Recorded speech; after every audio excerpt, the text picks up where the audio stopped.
ನಮಸ್ತೆ. 16/2/2024 ಶುಕ್ರವಾರ. ಇವತ್ತು ಸಪ್ತಮಿ ಇದೆ.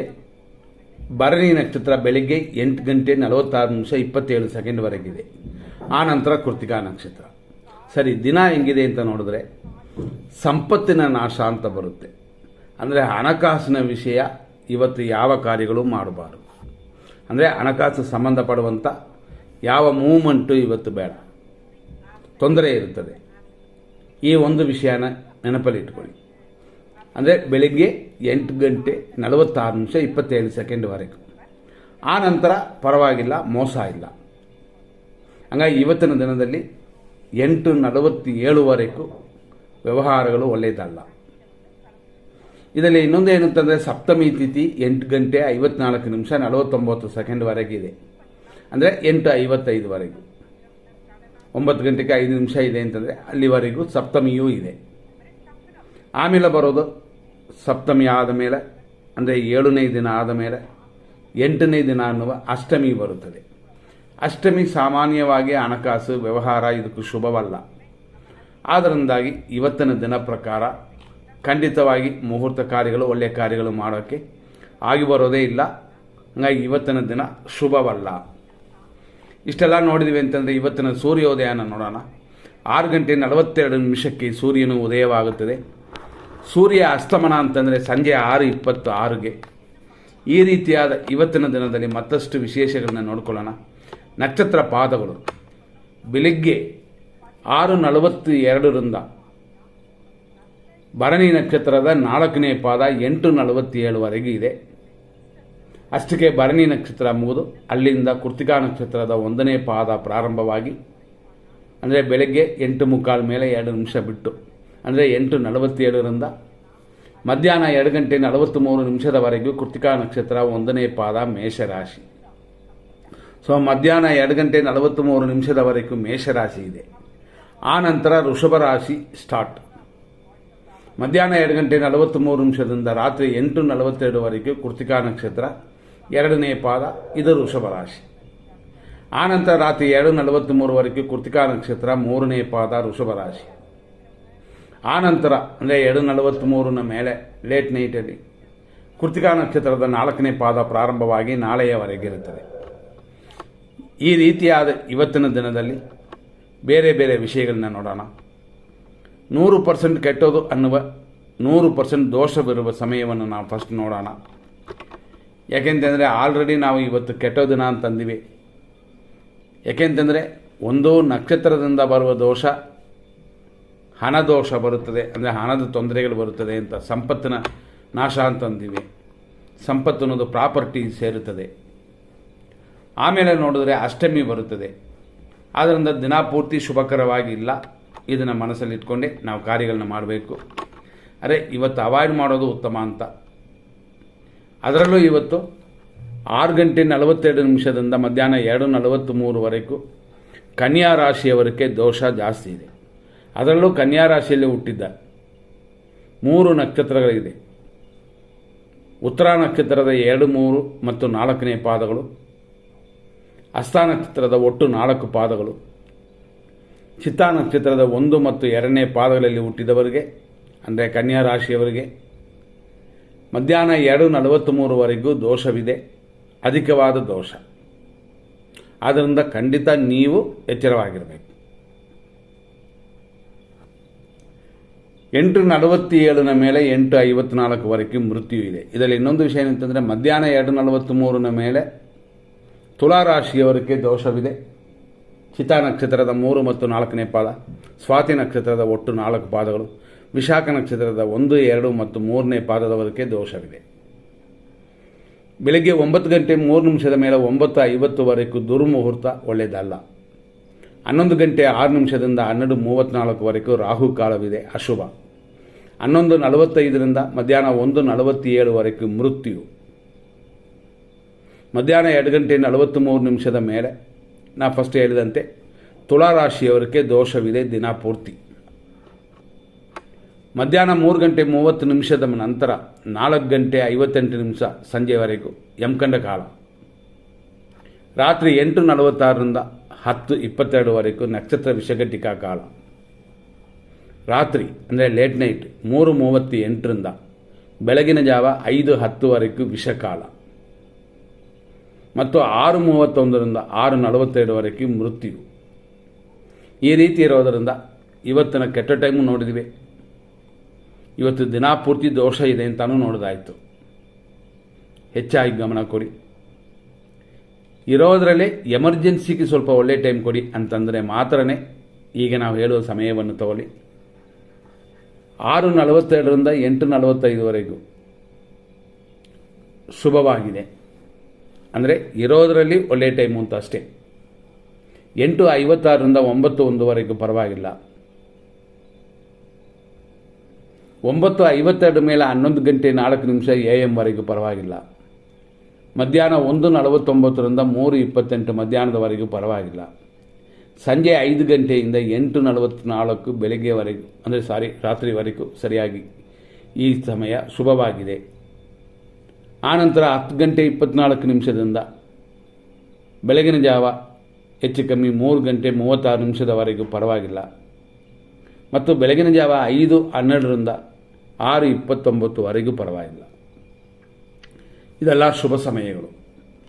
ಆದ್ದರಿಂದಾಗಿ ಇವತ್ತಿನ ದಿನ ಅಷ್ಟೊಂದು ಚೆನ್ನಾಗಿಲ್ಲ ಪ್ರತಿಯೊಬ್ಬರಿಗೂ. ಎಲ್ಲ ನಕ್ಷತ್ರದವರು ಗಮನ ಕೊಡಿ. ಜನರಲ್ ಆಗಿ ಚೆನ್ನಾಗಿಲ್ಲ. ತಾರಾಬಲ ಚಂದ್ರಬಲವನ್ನು ಕೊಡ್ತೀವಿ. ಕೆಲವು ನಕ್ಷತ್ರಗಳಿಗೆ ಮಾತ್ರ.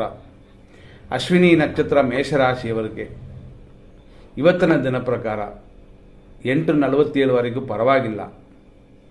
ದಿನವೇ ಕೆಟ್ಟೋದು ಅಂತಂದರೆ ನಿಮಗೆ ಮಾತ್ರ ಸ್ವಲ್ಪ ಪರವಾಗಿಲ್ಲ ಅಂತಂದರೆ ಎಲ್ಲ ಮುಹೂರ್ತ ಕಾರ್ಯಗಳನ್ನು ಮಾಡಬಹುದಾ ಅಂತಂದರೆ ಇಲ್ಲ. ಖುಷಿಯಾಗಿರಿ, ಸಂತೋಷವಾಗಿರಿ, ಕಾಲ ಕಲಿಯೋಕೆ ಇದು ಒಳ್ಳೆಯದು. ಆನಂತರ ರಾತ್ರಿವರೆಗೂ ಸರಿಯಾಗಿಲ್ಲ. ಭರಣಿ ನಕ್ಷತ್ರ ಮೇಷರಾಶಿಯವರಿಗೆ ಇವತ್ತಿನ ದಿನ ಜನ್ಮತಾರೆ. ನಿಮ್ಮ ನಕ್ಷತ್ರವನ್ನು ಹೇಳಿ ಪೂಜೆ ಮಾಡಿಕೊಳ್ಳಿ. ಆಮೇಲೆ ಸ್ವಲ್ಪ ಪರವಾಗಿಲ್ಲ, ಮಧ್ಯಾಹ್ನ 2:43ವರೆಗೆ. ಕೃತಿಕಾ ನಕ್ಷತ್ರ ಮೇಷರಾಶಿ 1ನೇ ಪಾದದವರೆಗೆ ಪರವಾಗಿಲ್ಲ, 8:47ವರೆಗೂ. ಆನಂತರ ಎಚ್ಚರವಾಗಿರಬೇಕು. ಕೃತಿಕಾ ನಕ್ಷತ್ರ 1ನೇ ಪಾದ ಮೇಷರಾಶಿ ಅಂತಂದರೆ ಮೇಷರಾಶಿಗೆ ನಾ ಫಸ್ಟ್ ಹೇಳಿದಂತೆ ಪರಮ ಮಿತ್ರಧಾರೆಯಾಗಿ ಪರವಾಗಿಲ್ಲ 8:47ವರೆಗೂ, ಆಮೇಲೆ ಸರಿ ಇಲ್ಲ ಅಂತಂದಿವೆ. ಇದೇ ವೃಷಭ ರಾಶಿ ಅಂತ ತಗೊಂಡೆ, ಅದು ಅದೇ ಥರನೇ ಪರಮ ಮಿತ್ರಧಾರೆಯಾಗಿದೆ 8:47ವರೆಗೂ. ಆನಂತರ ಶುಭಕರವಾಗಿಲ್ಲ. ರೋಹಿಣಿ ನಕ್ಷತ್ರ ವೃಷಭರಾಶಿಯವರಿಗೆ ಮಿತ್ರಧಾರೆ ಧನವ್ಯಯ 8:47ವರೆಗೂ ಪರವಾಗಿಲ್ಲ. ನಿಮಗೂ ವಿಶೇಷ ಇವತ್ತು ರೋಹಿಣಿ ನಕ್ಷತ್ರದವರಿಗೆ. ಆಮೇಲೇನೂ ಶುಭವಾಗಿದೆ ಅಂತಂದರೆ 8:47ನ ಮೇಲೆ ಮಧ್ಯಾಹ್ನ 2:43ವರೆಗೂ ಶುಭವಾಗಿದೆ.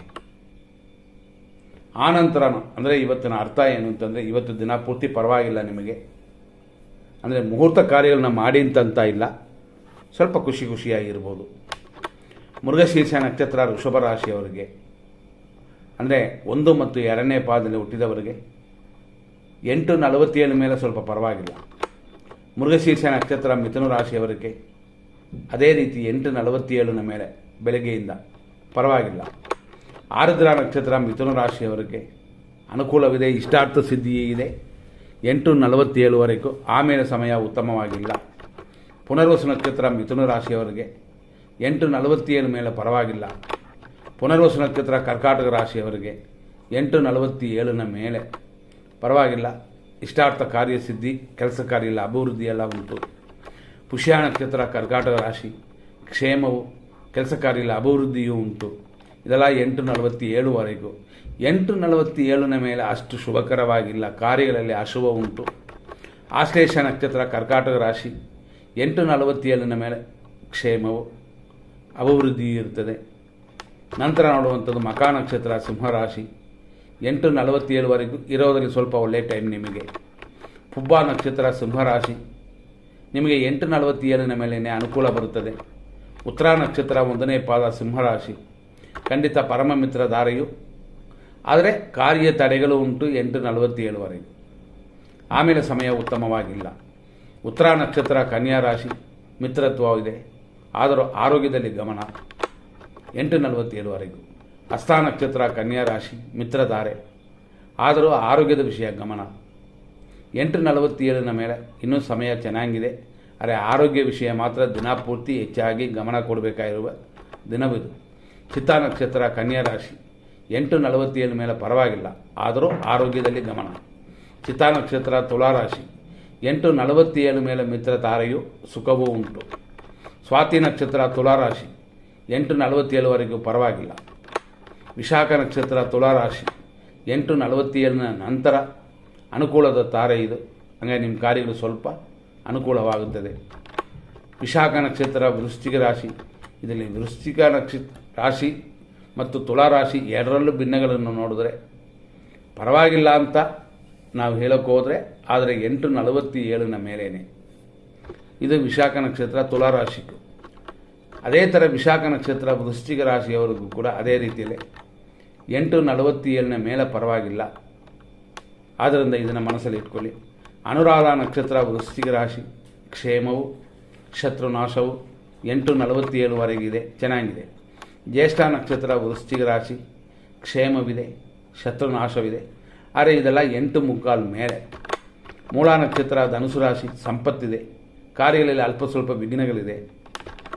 ಪೂರ್ವಾಷಾಢ ನಕ್ಷತ್ರ ಧನುಸು ರಾಶಿ ಸಂಪತ್ತು, ಸ್ವಲ್ಪ ಕಾರ್ಯ ವಿಘ್ನ, ಇದೆಲ್ಲ 8:47 ಮೇಲೆ, ಅಲ್ಲಿಯವರೆಗೂ ಸರಿಯಾಗಿಲ್ಲ. ಉತ್ತರಾಷಾಢ ನಕ್ಷತ್ರ ಧನುಸು ರಾಶಿ 1ನೇ ಪಾದ ಬೆಳಗ್ಗೆ 8:47ವರೆಗೂ ಪರವಾಗಿಲ್ಲ. ಉತ್ತರಾಷಾಢ ನಕ್ಷತ್ರ ಮಕರ ರಾಶಿ ಮಿತ್ರತ್ವ ಉಂಟು, ಮಿತ್ರರಿಂದ ಸಹಾಯ ಪಡ್ಕೊಳ್ಳಿ. ಆದರೂ ಇದೆಲ್ಲ 8:47 ಬೆಳಗ್ಗೆ ಒಳಗಡೆ. ಶ್ರವಣ ನಕ್ಷತ್ರ ಮಕರ ರಾಶಿ ಮಿತ್ರಧಾರೆಯು ದಿನಪೂರ್ತಿ ಪರಮ ಮಿತ್ರಧಾರೆಯೂ ಇದೆ, ಪರವಾಗಿಲ್ಲ. ಊಟ ತಿಂಡಿಯಲ್ಲಿ ಮೇಂಟೈನ್ ಮಾಡಿಕೊಳ್ಳಿ. ಧನಿಷ್ಠ ನಕ್ಷತ್ರ ಮಕರ ರಾಶಿ 1 ಮತ್ತು 2ನೇ ಪಾದಗಳು 8:45 ಮೇಲೆ ಮಿತ್ರಧಾರೆ ಇದೆ, ಪರವಾಗಿಲ್ಲ, 50% ಚೆನ್ನಾಗಿದೆ. ಧನಿಷ್ಠ ನಕ್ಷತ್ರ ಕುಂಭರಾಶಿ 3 ಮತ್ತು 4ನೇ ಪಾದಗಳು 8:47 ಮೇಲೆ ಮಿತ್ರಧಾರೆ ಇದೆ, ಲಾಭವಿದೆ. ಶತಭಿಷ ನಕ್ಷತ್ರ ಕುಂಭರಾಶಿ 8:47ವರೆಗೂ ಅನುಕೂಲಕರವಾಗಿದೆ. ಪೂರ್ವ ಭಾದ್ರಪದ ನಕ್ಷತ್ರ ಕುಂಭರಾಶಿ 8:47 ಮೇಲೆ ಶುಭಕರವಾಗಿದೆ. ಪೂರ್ವ ಭಾದ್ರಪದ ನಕ್ಷತ್ರ ಮೀನರಾಶಿ 4ನೇ ಪಾದ 8:47 ಮೇಲೇ ಸ್ವಲ್ಪ ಹಣಕಾಸು ವಿಷಯದಲ್ಲಿ ಗಮನ ಕೊಡಬೇಕು, ಆದರೂ ಕೆಲವು ಕಾರ್ಯಗಳು ಸಕ್ಸಸ್ ಆಗುತ್ತದೆ. ಉತ್ತರ ಭಾದ್ರಪದ ನಕ್ಷತ್ರ ಮೀನರಾಶಿ 8:47ವರೆಗೂ 50% ಚೆನ್ನಾಗಿದೆ, ಆದರೂ ಹಣಕಾಸಿನ ವ್ಯವಹಾರಕ್ಕೆ ಇವತ್ತು ಇಲ್ಲವೇ ಇಲ್ಲ. ರೇವತಿ ನಕ್ಷತ್ರ ಮೀನರಾಶಿಯವರಿಗೆ 8:47 ಮೇಲೆ ಪರವಾಗಿಲ್ಲ, ಆದರೂ ಪದೇ ಪದೇ ಹೇಳುತ್ತೀವಿ, ಹಣಕಾಸಿನ ವಿಷಯಕ್ಕೆ ಇವತ್ತಿನ ದಿನ ಶುಭಕರವಾಗಿಲ್ಲ, ಮನಸ್ಸಲ್ಲಿ ಇಟ್ಕೊಂಡು. ಇಲ್ಲಿಯವರೆಗೆ ನಾವಿಷ್ಟು ವಿಷಯಗಳನ್ನ ನೋಡಿದ್ವಿ. ಎಲ್ಲರಿಗೂ ವಂದನೆಗಳು. ನಮ್ಮ ಪ್ರೋಗ್ರಾಮ್ ನೋಡಿದಿರಾ, ಬೇರೆಯವ್ರಿಗೂ ಕಲಿಸಿದಿರಾ, ಎಲ್ಲರಿಗೂ ಉತ್ತರ ಕೊಡೋಕ್ಕಾಗಿಲ್ಲ, ಸಾರಿ. ಮುಂದಿನ ಸಂಚಿಕೆಯಲ್ಲಿ ನೋಡೋಣ. ನಮಸ್ಕಾರ.